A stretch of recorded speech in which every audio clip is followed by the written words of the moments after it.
Welcome to Foundations of Emo, hosted by Claire and Danny. Each episode we take one of our favourite bands and dive deep into their history and origins, reminiscing on our own emo roots along the way. Welcome to episode... I don't know. We should know that. We have lost track. When I listen to Sappening, they always know what episode it is, and it's like 236 or something, and I'm like, how do you remember? They obviously Yeah. Does it say it? It doesn't say it on our episodes. No, we probably should have done that like episode 1. Yeah. Oh well, here we are. We're here. What do you want? What do you want from us? We had a great time last night. Yeah, we went to see The Black Charade and Fell Out Boy, the tribute bands. It sounds so funny when you say Fell Out Boy. I know.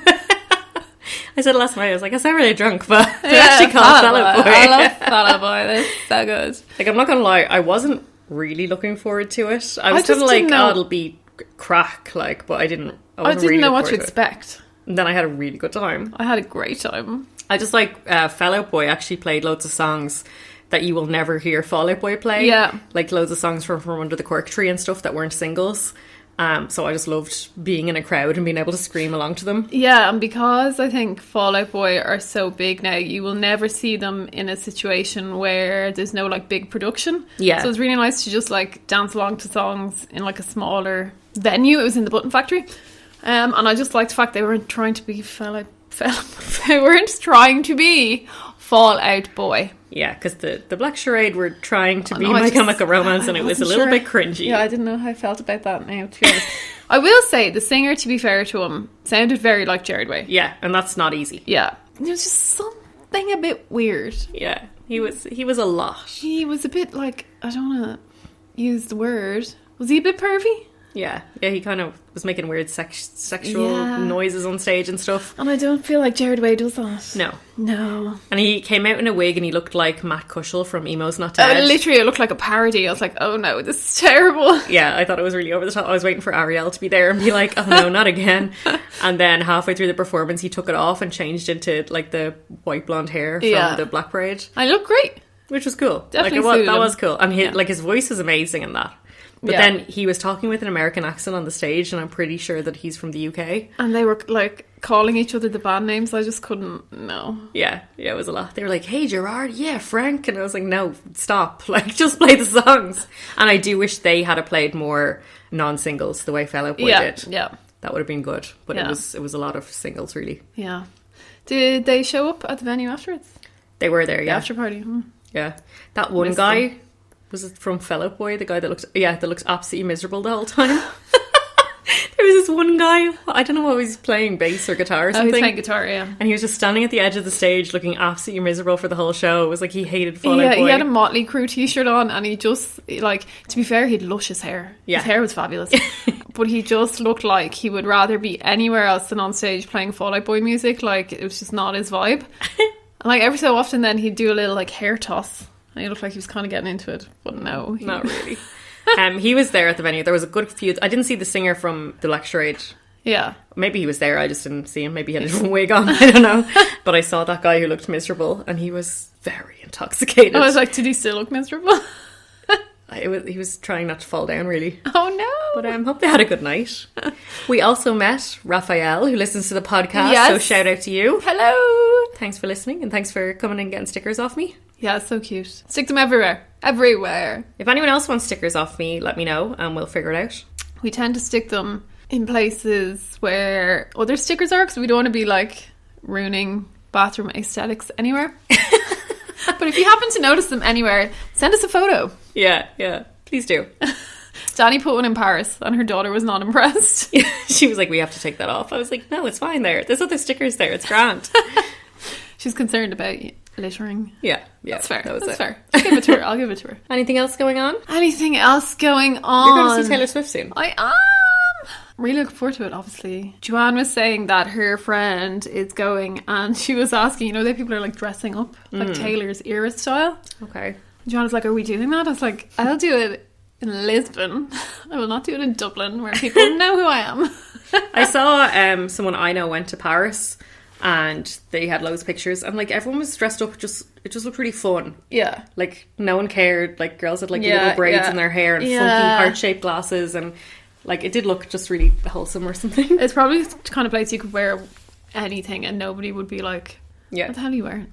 Yeah, you're just having fun. So we'll see. I mean, maybe I will just wear my usual black attire, or maybe I will wear something else. I'll be the goth Taylor.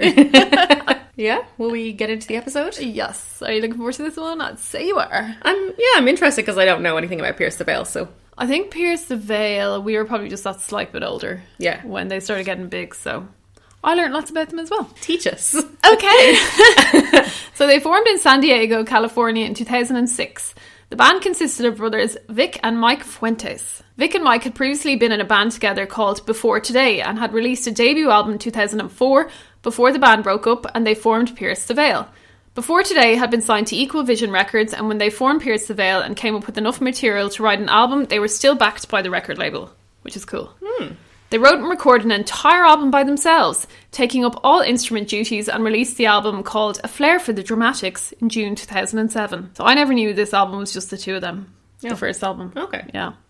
Fair play to them. Shortly after, they acquired 2 new members because obviously they couldn't play live, just the two of them, and Tony Perry and, wait for it, Jaime Preciado joined. Oh, you've been practicing. Like that? Yeah.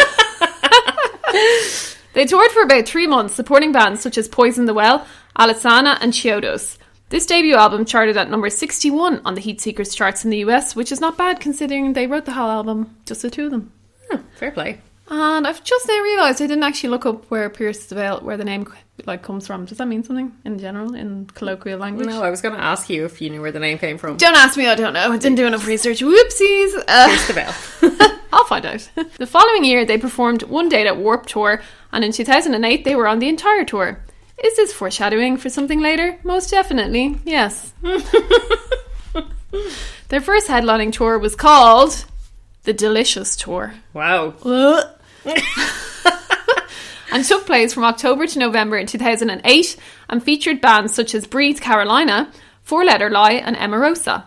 They ended this record cycle with the Taste of Chaos tour along with Bring Me the Horizon, Thursday, 4 Year Strong and Cancer Bats. Remember Cancer Bats? They just don't make tours like they used to. Yeah, I know. Like, honestly. During this time, Vic and Mike were part of the supergroup Isles and Glaciers, alongside Johnny Craig from Emarosa, Craig Owens and Matt Goddard from Chiodos, Nick Martin from Sleeping with Sirens, and some chap called Brian Southall, who seems to have played in a few random bands before transitioning into tour management and then production management for acts such as Billie Eilish.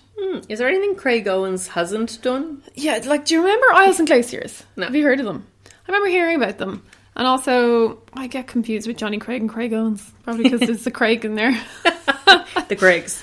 But yeah, I think Craig Owens is one of these Ken and Quins. Yeah, on definitely. Everything. Yeah. So Isles and Glaciers played their one and only scheduled show in 2009 in Texas and released their album The Hearts of Lonely People in 2010. Craig Owens stated that they will not collaborate or release new material again, but Vic Fuentes has directly contradicted that statement, so who knows? Craig Owens is in Drugs, isn't he?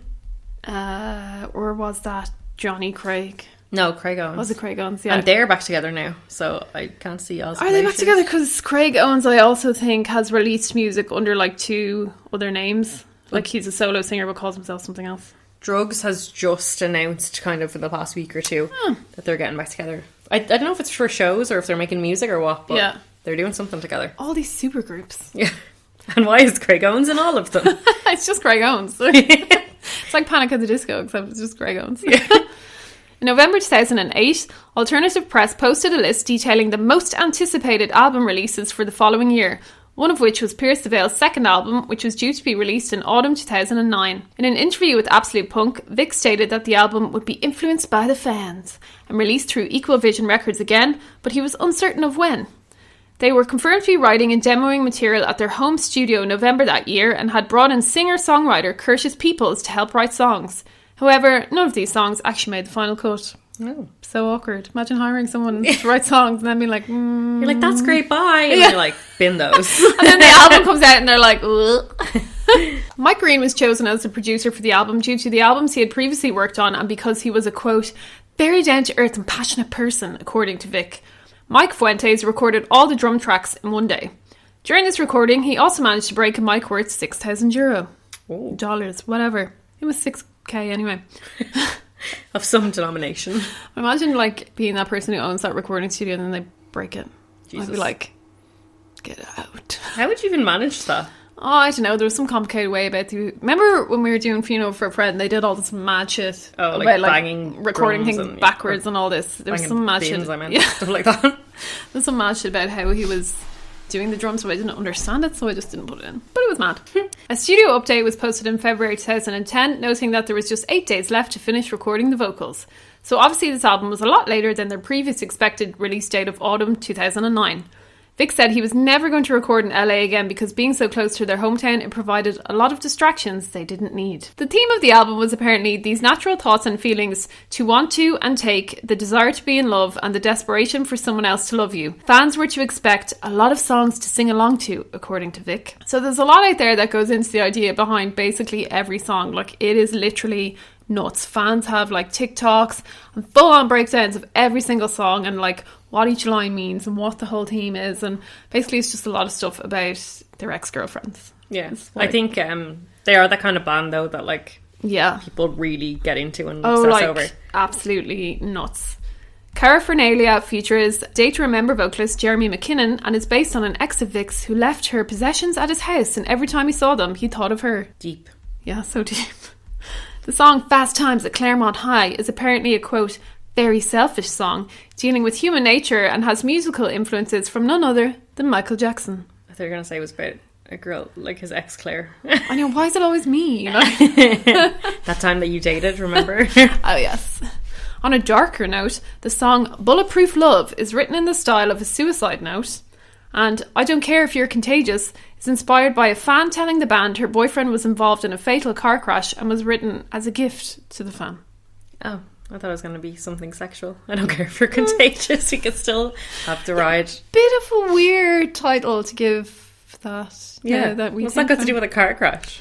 Don't know. The album was announced for release in June 2010. The iTunes version of the album featured a bonus track called She Makes Dirty Words Sound Pretty, which was recorded by Vic and Johnny Craig in 2007 and sounds exactly like a title Johnny Craig would make up.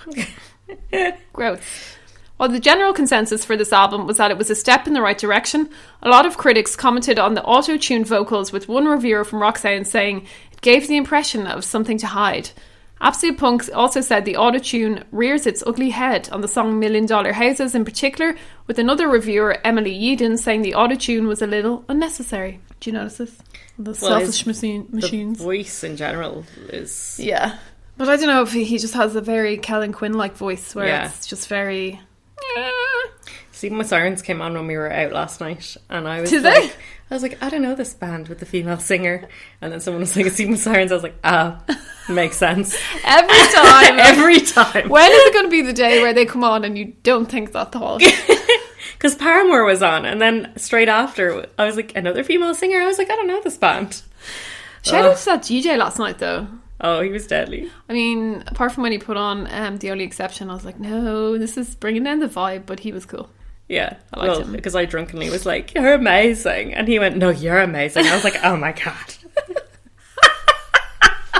Oh, I love it. So power metal's Sebastian Burning praised the band's new musical influences, but thought that some people might not enjoy Vic's voice, saying, quote, I enjoy it, but I could understand if someone said he's a bit too whiny or piercing. No pun intended. Despite all the auto-tuning, the album made it to number 1 on the Billboard Heatseekers chart. To support its release, the band played festivals such as Bamboozle, South by Southwest and Warped Tour. They also released a cover of the song Don't Fear the Reaper for the Punk Goes Classic Rock compilation, which I didn't know was a thing. I'm glad I never heard that version, because that's a good song, like. There's also a Punk Goes 80s too. Did you know that? No. Didn't listen to any of them. Only Punk Goes Pop and Punk Goes Crunk. What the hell is Punk Goes Crunk? It's, I don't know.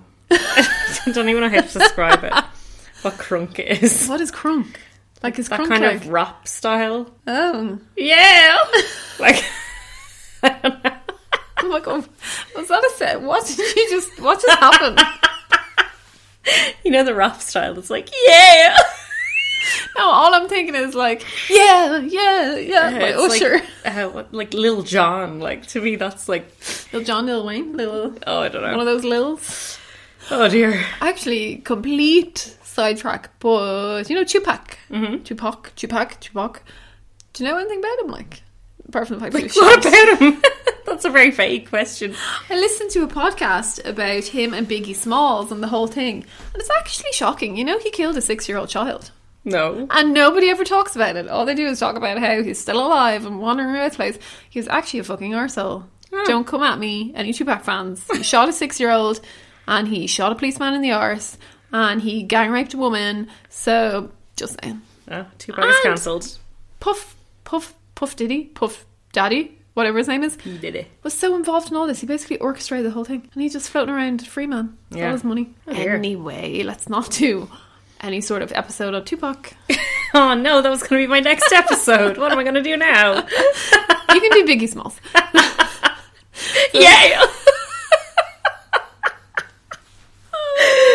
Oh, stop.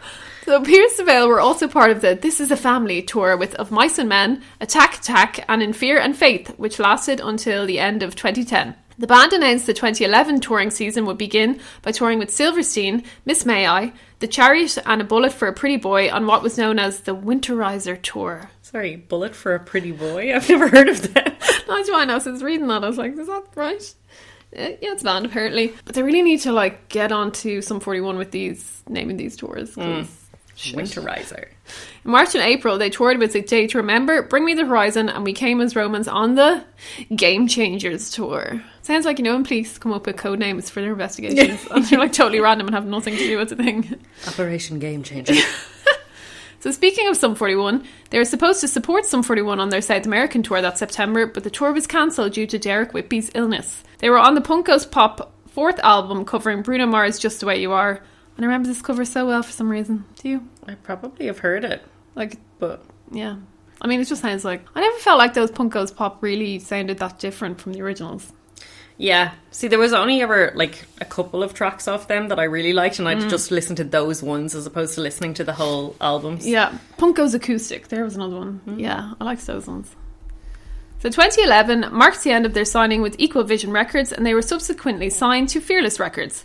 They posted a video update in December that year saying they would be going into the studio in early 2012 to record their next album. They had begun writing the songs that summer, and while touring with Miss May I, Woe Is Me and The Amnesty Affliction that winter, and finished them in February 2012, according to Vic. For this album, they chose Dan Korneff and Keisho Khandwala at the House of Loud in New Jersey as their producers. Okay, these are new names to us, I think. I know. The two of them have worked with bands such as Paramore, My Chemical Romance, and Papa Roach in the past. Sadly, Keisho Khandwala actually died in 2018 at the age of 47 due to injuries he sustained in a motorbike accident. Be sad. In April, the name of the album was revealed to be Collide with the Sky, with the release date of July 17th. The band also announced their first ever UK headlining tour would take place that September. That took them a long time to come to the UK, didn't it? Yeah, it did. Come to the UK, I say. We're not in the UK.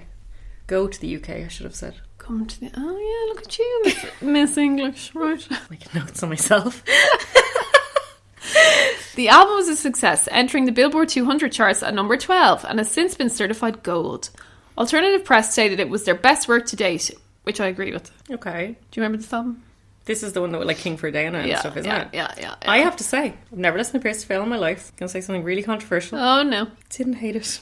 Didn't see that coming. I did not see that coming. Was waiting to turn it on and be like, I was like, few bops. Few bops on this album. I really don't like his voice, honestly. I don't. But I really liked the first two albums out of the rest. Yeah. I didn't... When this one came on, I was like, oh, this is the one with the big singles on it and stuff. And all their Spotify top songs are from this album. Yeah. Didn't like it that much. Well, am I surprised? No, because it's me that picks the obvious things. So yeah, King for a Day was the first single from the album and features none other than Mr. Callan Quinn. So this song is apparently about standing up to the people who think they're better than you or try to take advantage of you. So to promote this album, the band once again appeared on the Vans Warped Tour and played the main stage for the first time. They were regularly joined on stage by Callan Quinn for King for a Day, which isn't going to help me when I get confused about who's in what band. This is probably why I get confused. And a random fact on that video for King for a Day, Vic Fuentes met his wife. Oh. So she must have been in it. Can't remember her name. She's some model or something. See, like that song is talked about all the time because I think that is their biggest song they've ever had. Yeah. And I thought that I had heard it before.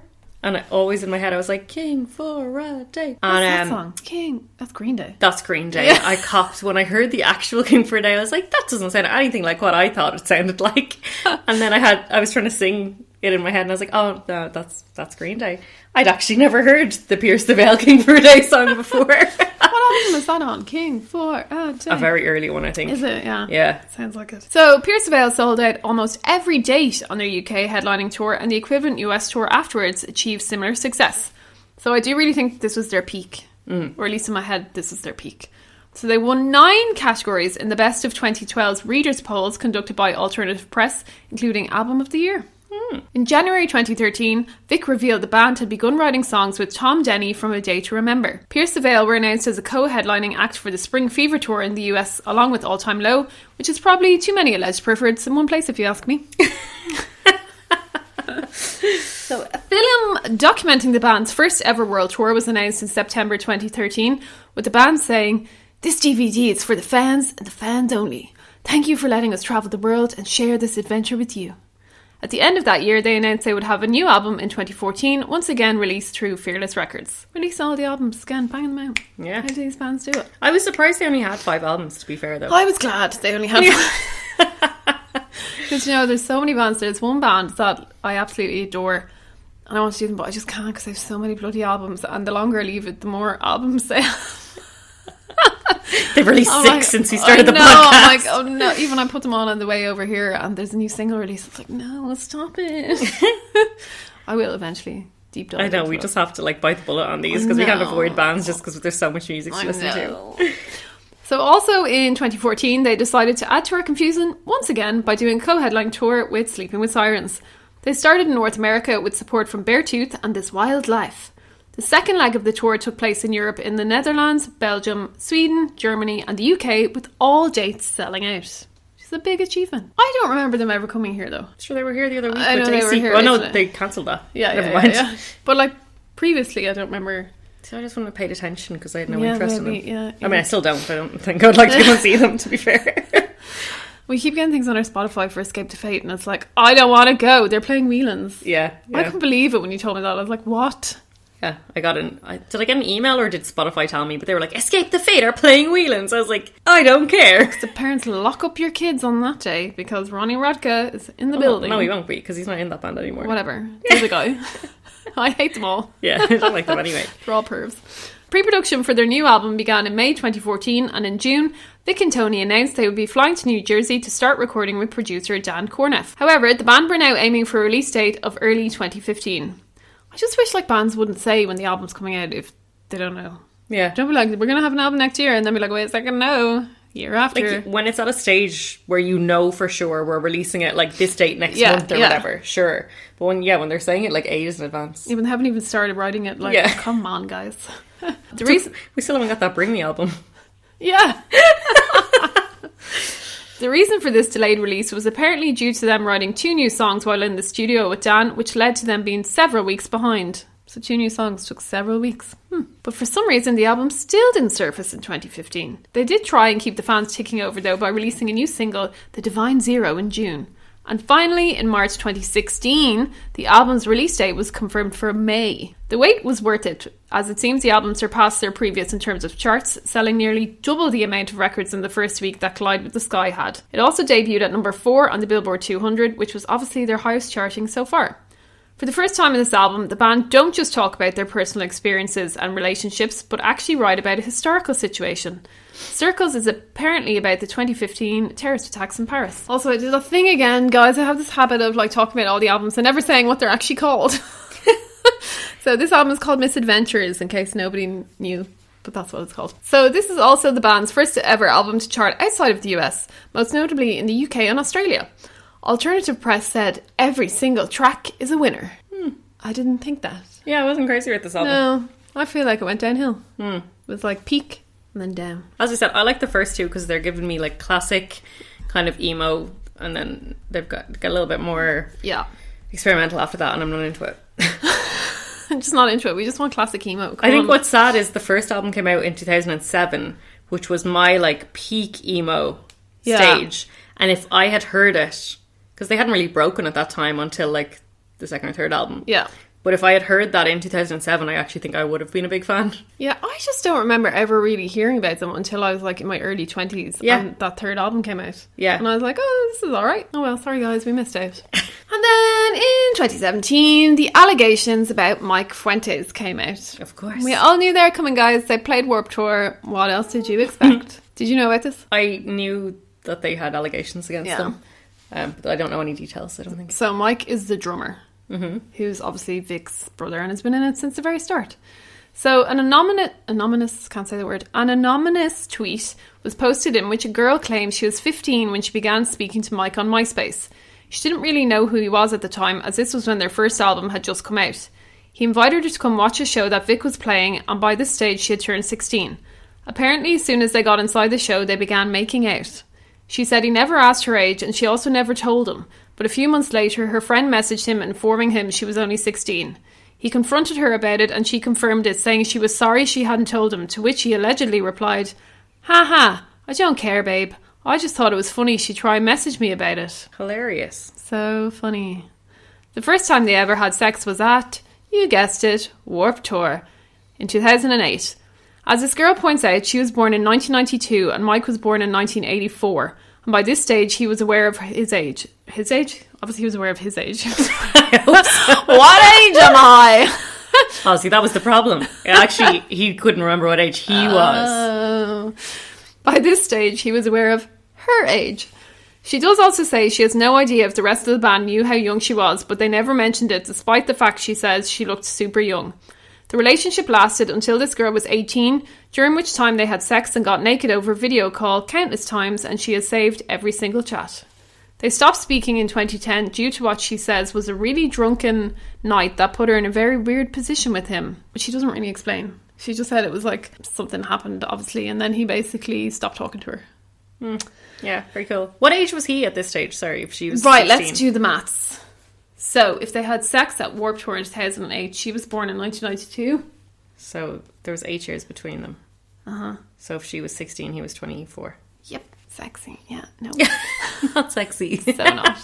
I read on loudwire.com that her accusation included chat screen grabs of his genitals, and these apparently reveal the same tattoos as found in his press shots. Which, I mean, I assume the press shots aren't of his genitals, but, like, I did eventually find the screen grabs, and, like, they look legit. Yeah. I don't know, they're taken from a down there angle. And he has distinctive, like, antler tattoos up here. And, I don't know, so does this person on their genitals. Yeah. So, you know. Did you see his penis?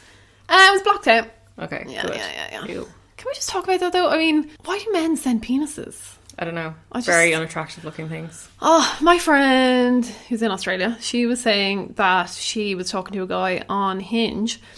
And they arranged to go on a date, blah, blah, blah. And he ended up being too hungover to go on the date. And she was like, grand, yeah, whatever. And he was like, cool. Do you ever send nudes? And she was like, no. And then he just never replied. I was like, what was he expecting her to say? Like, just send a few on nudes. So then she was like, is this why I haven't found someone? Is it because I'm not sending nudes to people? Like, am I missing out on something here? I was like, absolutely not. If someone's not going to be with you because you don't send nudes, then you shouldn't be with them anyway. She's never met this man, like. And then she said there was this guy that she used to date, like, literally years ago. And every now and again, he just sends her a pic of his penis. Beautiful. And she just never replies. And then, like, he'll text her and be like, hey, how are you? Like, what? Leaving nudes unread. Beautiful.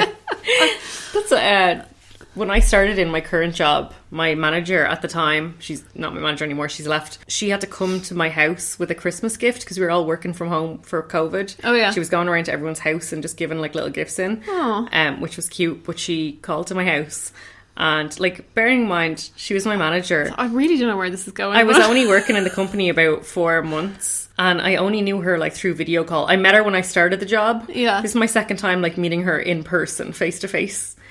And she was like, oh, I just got sent dick pics. And I was like, sorry. And she was like, started talking to this guy on Facebook who I had known years and years and years ago. Yeah. And we were talking and like getting on well and just kind of catching up and stuff. And he asked me, did I want to go for a drink? And I said, yeah, sure, let's go for a drink. Next thing he sends me a picture of his penis. She's like, what's that about? I was like, do I need to have an answer for this? Oh, weird. It's so, I don't know. I was about to be like, any men out there, tell us why you send dick pics. Don't. I don't want to know. Do not send them. Do not send them, please. Just don't. We do not want to look at those. We don't want to look at them in case no one's ever told you sausages. Oh, why are they cold? It's cold. No. Anyway, back to this man's genitals. Back to Mike's penis in particular. So following this, another woman named Shannon Bray also posted on Twitter about a number of interactions she had with Mike when she was a minor, saying he had asked her for nudes when she was just 15 years old. She told Loudwire she met him in 2008 at none other than ding ding ding ding ding Warped Tour, when she went to a signing and she said, "Oh my god, I'm a big fan." Then apparently he was just like, "Cool, want to hang out?" And they went around holding hands. She was 14. She was like, "I'm a big fan." He's like, "Do you want to see something big? My big fan?" Sorry. So this is the same Warped Tour where he supposedly had sex with this other one, 2008. Oh, yeah. Yeah. So he would have been 24. When she left, he asked for her number and they texted for a while, with him saying, allegedly, "I was too nervous to kiss you, but next time I will." Oh, stop. This is actually giving me the creeps so bad. I know. But while they did hang out until she was 15, they never did anything other than hold hands. He texted her and said, "I have a question for you. Will you date me? You should send pics." Winky face. She didn't know what he meant and sent him a selfie of her smiling, and he said, "No, not that kind of pic." And she didn't respond, and then it all fizzled out. Good for her. Mm-hmm. But, like, can you imagine being at Warped Tour and just seeing, like, someone from one of the bands walking around holding hands with a child? Like, I was thinking about this, right? So I was like, okay, trying to come up with someone who I was obsessed with. So I'm going to say Buddy Nielsen from Senses Fail. So imagine we went to a signing and I was, okay, I wouldn't have been this age when I started going to gigs. So say I was like 15, 16. And I was like, "Oh my God, Buddy, I love you so much." And he was like, "Cool, want to hang out?" What would we have talked about? Like, but my junior cert? That's what I was just thinking there when he started texting her. Like what do you text a 14-year-old? Because all these people... "Oh, school is so hard." Like what? How? Like, there's no way. And the fact he asked her for pictures and she didn't know what it meant just shows how immature she is. Like, why is that attractive to a man? Even if they try and claim, like, "I don't know what age she was." Surely when you start speaking to her, you realise... Yeah. Because, like, I would have had nothing to talk to Buddy about. I was naive. I did not know. I'm acting as if the situation actually happened. But, like, if somebody had been like to me at that age, send nudes, I would have been like, what? Because, like, I just wasn't in that absolutely space, you know? So, and I don't know. Anyway, the whole thing is, no. So in light of these allegations, the band released a statement later that month, which was December 2017, saying that Mike was to step down as drummer to concentrate on his personal life. Well... Find more children? That's his personal life, isn't it? I won't read the whole statement because it's long, but it basically starts off with Mike saying that he has empathy for any human being that's been abused or mistreated, and he's inspired to see so many come forward and speak out about it. Then he says he wants to assure people that he has never, quote, intentionally manipulated or abused anyone in my life. He also said that if he has ever made anyone feel like they are less than equal, then he is sincerely sorry. So that's kind of seems like it's referencing the power imbalance that we talk about all the time. Yeah. He's not addressing the fact that these are actual children. And, like, the whole thing again is he's like, oh, if I have... And I feel like that's what all those statements say. They kind of half admit to it because they don't say it never happened, but they just say, like, I never intentionally did that. Yeah. It's like, what? You never intentionally knew she was 14? Come on. Yeah, because you didn't ask. Like, so the first one he definitely knew. If I don't ask and I don't know. Yeah, and then it's like, I don't know what about the rest of the band. Like, surely they knew. Well, he was going around holding hands with children. 14-year-olds. Surely you might have a question. Claire, why are you holding that 14-year-old boy's hand? That's weird. Oh, like, I just... You know the way you're always walking around holding boys' hands, like little boys? Ew, no, stop. It's so weird. Because I always say I feel sorry for the rest of the band when this kind of thing comes out sometimes, because I'm assuming that band who we can't name, he wasn't bringing literal infants around the place and they were all just ignoring it. But things like this, like, there's no way they can say they didn't know. Yeah, they absolutely knew. Like, which is disgraceful. Like, it's not like obviously he must have been bringing her to their hotel or their tour bus or like whatever it is. But like, why I just don't understand why it was so accepted in that era. Like, what was it about that era that everyone was like, cool, teenagers can do this? Like, yeah, it's gross. crazy. I recently watched that movie, The Idea of You. Oh yeah, who was talking about this yesterday? Sarah was talking about this movie. Like, isn't that what this is about, basically? No, it's kind of different. It's about, well, it's a Harry Styles fanfic. Well, the book is, and then they made a movie of it. Now everyone was talking about the book when it came out. Who made a bloody book about it? I don't know. Well, like the names are changed and all, but like basically it's like the same as fucking Twilight and all that. Yeah. But it's basically an older woman meets Harry Styles. She's 40 and he's in his 20s. Yeah. And they end up having a relationship. But like, because they're like seeing each other, they're around the rest of the band because he's always around the rest of the band because that's his job. Yeah. So like in this situation, it's like... Yeah.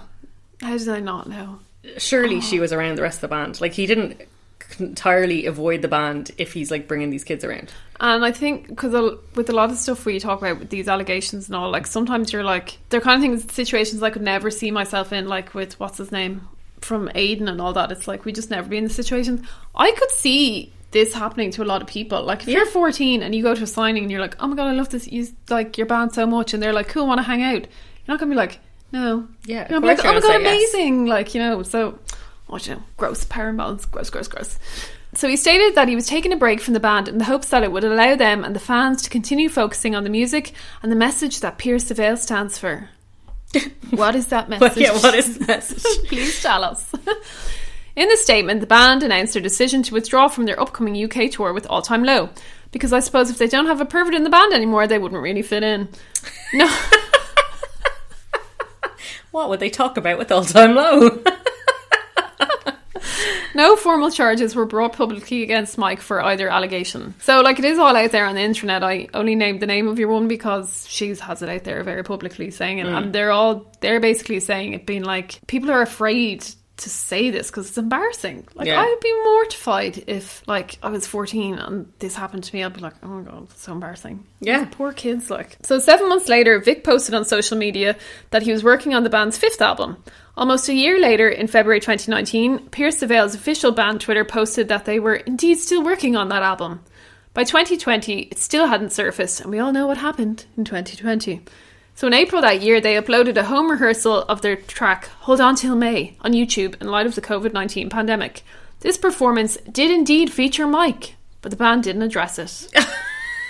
So like, did you think no one would notice? Like, who's that fella in the background? Oh, just give it a few years, it'll blow over. Like, people forget about it. I hate when bands do that. Yeah. Fair Play was not Pierce the Veil. Simple Plan, didn't they get rid of your man and they were just like, see you later, bye, kicked him out, grant. But like, I hate when bands are like, well, just subtly not mention it. This is what we're saying. It's like they couldn't have not known it was happening. Yeah. But like, this is how seriously they take it, that they're like, it's grand though. And then do you think he was the only one who was into 14-year-olds? Well, don't know. I just feel like if your morals are that strong and you know someone in your band is doing it, you would say something. Also, it's his brother. Yeah. My sister was doing that. So fans' reaction to Mike being in this performance naturally was mixed, with a lot of people being concerned that the band hadn't actually mentioned anything about the sexual allegations or Mike beyond the statement they released in 2017. However, a few months later, Vic confirms that Mike had left the band in 2017 and he would not be featured on the next album. So no clue why he was in that home rehearsal video. And then if you look up any interviews with them, it's like, Pierce the Veil would rather not talk about this. Pierce the Veil don't want to. The band would rather not talk about this devastating thing. And it's like, yeah, I'm sure they would. Maybe they were testing the waters by having him in that video. And they're like, shit! And then when the reaction was really bad, they're like, right, okay, we can't bring you back. Yeah, actually, they probably fucking weren't. Like, must be so awkward though. Your man has to see him at like family dinners and all. Hey, bro. You ruined it for yourself, okay? So the next music released by the band was in 2022 when they released a single, Past the Nirvana, on September 1st, followed by a second single in November called Emergency Contact. Then finally, the long-awaited 5th studio album called The Jaws of Life was released in February 2023. To promote the album, the band embarked on a tour in Australia with Beartooth with former Let Live drummer Lionel Robinson. So he's obviously replaced what's-his-face. This year they were due to play the Olympia just last month, but they cancelled it due to weather concerns because I think it was a bit windy that day. I think they were probably getting the ferry over. A lot of them do that. So the ferry was probably cancelled or something because there was like a wind warning in place. Right, so here was me thinking they cancelled it because they didn't want the fans travelling. And I was like, it's just a bit wind, like. No, it's happened a few times. It's usually bands coming over from the UK on a ferry. That makes sense. I think it's much cheaper, obviously, to bring all your instruments and everything. Yeah. On a boat. They didn't reschedule it, just automatically issued refunds, which I'd say was so disappointing for people who actually really like them. We're so looking forward to seeing them, and then they're like, sorry, cancelled, bye. If I could have got a ticket, I would have got one to see Dayseeker support them. Yes. Would you have stayed for Pierce the Veil? I don't know. You would have, like. I might have stayed for like 1 or 2 songs and be like, nope, not for me. King for a day. Play King for a Day. I love that song. Oh dear. So that's it. That's Pierce the Veil. I don't know. I've mixed feelings about them because I was reading Reddit posts about like, oh, are we going to listen to bands that have sexual allegations against them? And I was like, I mean, obviously not going to listen to They Who Will Not Be Named, but the likes of Pierce the Veil, I'm like, meh. Well, see, they have got rid of them, I suppose. Yeah. I think it would be better if they had addressed it. 100%. Well, I'm not going to listen to them anyway because I don't really like them, so it's not actually a major concern for me. And people who are probably like major fans of them will probably just listen to them regardless. Yeah. But that is the way of the internet. Like, I've seen so much stuff online recently about like Palestine and being like, oh, like these people haven't spoken out about it, or like these people are saying, like these people are supporting Israel in all this and they need to be cancelled and all, which like I do agree with, because like that's very much on the wrong side of history. But then in the comments there's just always people being like, what does it matter to you? Why should that affect you, like joining this gym because they support Israel? Why would you care? So yeah, I can just see music fans are the same. I've seen the conversations on Twitter. Did you see Macklemore has released a song for Gaza and all the proceeds go to Gaza? Yeah, that's really cool. I mean, I'm not a big Macklemore fan, but no. It is cool. And as someone said, this is the most Rage Against the Machine song since Rage Against the Machine. And I listened to it, I was like, I smell what you're stepping in, yeah? Does sound a bit like Rage Against the Machine. I was listening to one of my true crime podcasts, obviously, and there was this guy who's like wrongfully imprisoned, and then randomly Macklemore was somehow his mate or something, went to school or something, and it's like helped him. Macklemore seems to be doing a lot of good for the world. I think he's a good person. He's a good guy. Good guy. Right, song to skip. My song to skip is that song Past to Nirvana. Yes! Hate it. When you said it was a single, I was like, really? That is also my song to skip. So when I arrived here, I was like, oh, I haven't picked a song to skip. And then I was like, wait a second, it's this one. Because I listened to it and I was like, what is this? Yeah, it's really so weird. It doesn't sound like their other stuff. The latest album is a lot more like, let's try something different. Here we go again. Yeah, let's experiment. No, just play King for a Day. That's all we want. And then your song on repeat? Chemical Kids and Mechanical Brides, the very first song on the first album. I like that one. Yeah. I actually listened to that a few times. My song on repeat is Hell Above. Is it Hell Above? Is that what it's called? It's on the Collide with the Sky album, obviously. It's the first song, I think. I can't remember. But it was in my head all day, so I was like, well, that's going to have to be the one that I pick. So. And do you listen to them? Will you listen to them? So I would have listened to that Collide with the Sky album, not so much now. If they came on a playlist, I wouldn't skip the song. Yeah. Depending. That's it. It's like when I was listening to them, I was like, oh, it's not bad. And I probably would have loved it back in the day. Yeah. But I wouldn't like actively go out of my way to try and listen to them. Yeah. We haven't found a band really where I've been like, I'm really going to listen to these now. I was surprised by how much I did like the first 2 albums. Yeah, I'm surprised by that as well. Yeah. I was like, why do I not hate this? I was like, what? Then I was like, I'm pretty sure they have allegations. I was like, I can't even get into them now. They always do. Also, somebody asked me, why, like, if we just didn't listen to any of the bands that had allegations, we wouldn't be able to listen to any bands. And I was like, well, it's their own fucking fault for having allegations, isn't it? Listen to like 2 bands. Maybe stop being perverts, huh? Yeah. Some 41 are perverts that we know of. Mike M. Fall Out Boy. Yeah. We Came as Romans. Mm-hmm. Linkin Park. Architects. There we go. See, loads. Ghost Inside. Yeah. Wait, he's racist, so... Oh, no, it's not. We're like, wait, which one's racist? Okay, so the next one we're doing is 2-pack. Thanks, guys. See you later. Welcome to our 2-pack episode. Okay, what is it? You picked it. Tell me. Okay, so the next episode, I've been toying with this idea for a while. They've been on my list. Mm-hmm.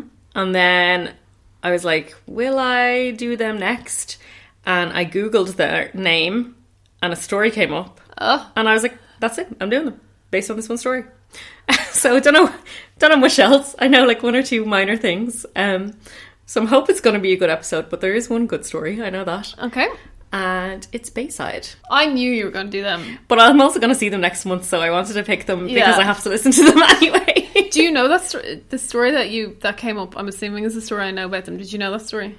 No, obviously not. I don't know anything. No. This is a sad story. Oh, okay. No, it's not that. I do know that. Exciting. Well, there's a sad one in there. There's another story as well. Look, there's loads. It's going to be a good episode. So much. Bayside. Are they one of the bands that played when we met? Yeah. Look at that. So cute. Who have we not done out of that tour? I'll have to do The them. Sleeping. The Sleeping. Who else is on that tour? Aiden. Bayside. There was someone else. There was someone else. Obviously not that relevant. Who the hell was that? I can't remember now. Hang on, you keep talking about our Twitter and all that shit and I'll look Keep talking about our Twitter. Yeah, I'm going to Brighton to see Bayside next month, which is very, very exciting. That is exciting. I have been listening to them recently anyway, and they have a newer album out. Very good. I know who it is, and actually they're a band who I considered doing for a split second. It was The Audition. Oh, The Audition. Yeah. I was thinking of an A. I was like, Armour for Sleep, and I was like, it's not Armour for Sleep. The Audition. Yeah, do you remember those guys, those lads? Well, listen. If you listen to the podcast. Listen, guys. Listen. Come here to me. Tell me this now. If you want to follow us on social media, we are Foundations of Emo on Instagram and TikTok, and we are Foundations Emo on Twitter, which we barely use. If you would like to meet us at a gig and would like some stickers, let us know. Send us a message. Or if you have a request for another band that you would like to see us do, let us know, because Pierce the Veil was a request. It was a request. And Kilo loves them, I think. So as Kilo, we just slated them for being pervs, but what else? It's fine. I think a lot of people do love them, to be fair. Yeah. I think it's just people who are like a couple of years younger than us. Yeah, because we're, Because we're getting on in years. Yeah. Elder emos. Elder emos, if you will. We're also on YouTube. We're on YouTube. It's just called YouTube. I was going to say YouTube podcast. That's not a thing. It's just YouTube. You can listen to us on YouTube if that's your thing. Vibe. Thanks as always for listening. Give us comments, give us likes, give us follows. Do what you will. Don't shout abuse at us. Don't come at me because of Tupac, okay? Thanks for listening. Okay, bye.